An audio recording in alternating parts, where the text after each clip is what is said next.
देश में इस वक्त सियासी पारा अपने चरम पर है। वजह कई हैं। देश में कहीं मंदिर मस्जिद का विवाद चल रहा है तो कहीं जय मीम जय भीम के नारे चल रहे हैं। आरोप प्रत्यारोप का खेल इस वक्त खूब चल रहा है। लेकिन इन सब के बीच आजकल एक शब्द देश के तमाम नेताओं के मुंह पर खूब है। जी हाँ, दलित दलित दलित और बस दलित। राजनीति में आजकल यही नाम सबसे ट्रेंडिंग में है। हर राजनीतिक पार्टी की डायरी के पहले पन्ने पर यही नाम दर्ज है और 2027 का चुनाव साधने का गणित भी यही है।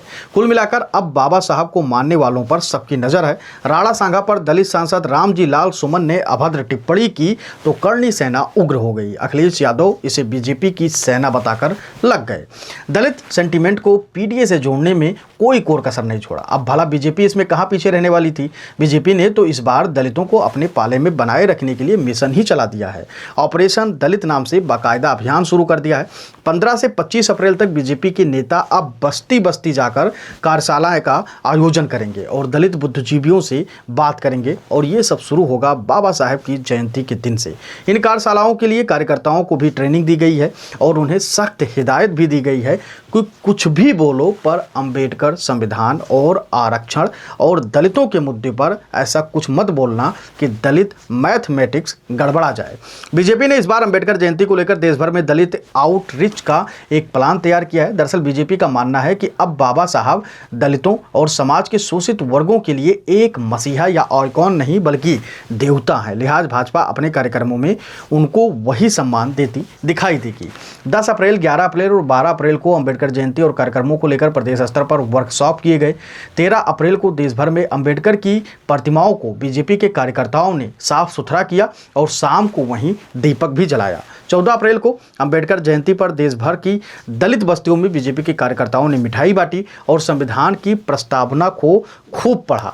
और अब 15 से 25 अप्रैल तक बीजेपी जिला स्तर पर सम्मेलन करेगी और उसमें बीजेपी जनता को ये बताएगी कि कांग्रेस ने कैसे डॉक्टर भीमराव अंबेडकर का अपमान किया है और बीजेपी ने उनको सम्मान दिया है। वैसे तो बीजेपी हर साल अंबेडकर जयंती पर कार्यक्रम का आयोजन करती है, पर इस बार बीजेपी का फोकस वो दलित वोटर हैं जो अब तक बीजेपी से दूर रहे हैं। बीजेपी ने इस बार 14 अप्रैल को अंबेडकर जयंती को बड़े स्तर पर मनाने की तैयारी पहले ही कर ली थी और उसी के साथ देश भर में भीमराव अंबेडकर का सम्मान अभियान भी चलवाया था जो 15 दिन का होगा। इस अभियान को चलाने के लिए बीजेपी ने पार्टी मुख्यालय में कार्यकर्ताओं को बाकायदा ट्रेनिंग दी गई है, जिससे पार्टी अध्यक्ष जेपी नड्डा और संगठन महासचिव बीएल संतोष ने संबोधित किया। लेकिन अब सवाल उठता है कि बीजेपी को इस बार इतने बड़े स्तर पर कार्यक्रम करने की ज़रूरत क्यों पड़ी।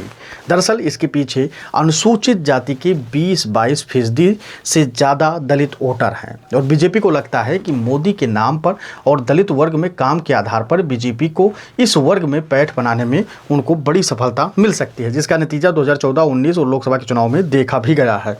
पर 2024 के चुनाव में लल्लू सिंह, अनंत कुमार हेगड़े, ज्योति मिर्धा जैसे बीजेपी नेताओं के संविधान बदलने वाले बयान ने विपक्ष को हथियार दे दिया, जिसका फायदा अखिलेश ने जमकर उठाया। लोकसभा चुनाव में अखिलेश की समाजवादी पार्टी ने प्रदेश में 37 सीटें जीतकर इतिहास रच दी। अखिलेश की इतिहास रचने के बाद बीजेपी सहम गई कि कहीं दलित मतदाता हमसे हमेशा के लिए दूर न हो जाएं। इसीलिए अब बीजेपी लग गई है दलित मतदाताओं को रिझाने में। अब देखने वाली बात यह होगी कि बीजेपी और आरएसएस अपने मकसद में कितना कामयाब होते हैं। फिलहाल अखिलेश अपने पीडीए के सहारे बुलेट ट्रेन पर सवार हैं। लगातार अंबेडकर और दलितों को लेकर बड़े बड़े दावे करते हुए नजर आ रहे हैं। वैसे इस पूरी खबर को लेकर आपकी क्या कुछ नज़र है और क्या लगता है कि दलित मतदाता जिस प्रकार से ही बीजेपी अभियान चला रही है, गांव-गांव जाकर, बस्ती बस्ती जाकर लोगों को संबोधित कर रही है, पार्टी की विचारधारा को लोगों को बता और सुना रही है और कह रही है कि दलितों के उत्थान और बाबा साहब भीमराव अंबेडकर के महान बताने का कार्य भारतीय जनता पार्टी ने किया। वरना ये लोग जो विपक्ष के नेता हैं, ये लोग तो हमेशा से बाबा साहब को अलग नज़रिए से देखते थे, कभी उनकी बात नहीं करते थे। लेकिन जब आज भारतीय जनता पार्टी दलितों को और भीमराव अंबेडकर को सम्मान दे रही है तो इन लोगों से रहा नहीं जाता। इस पूरी खबर को लेकर आप अपनी राय हमको जरूर बताइएगा कि आखिर में दलित किसके साथ ज़्यादा सेफ हैं और कौन उनके विकास की दिशा और दशा बदल सकता है। धन्यवाद।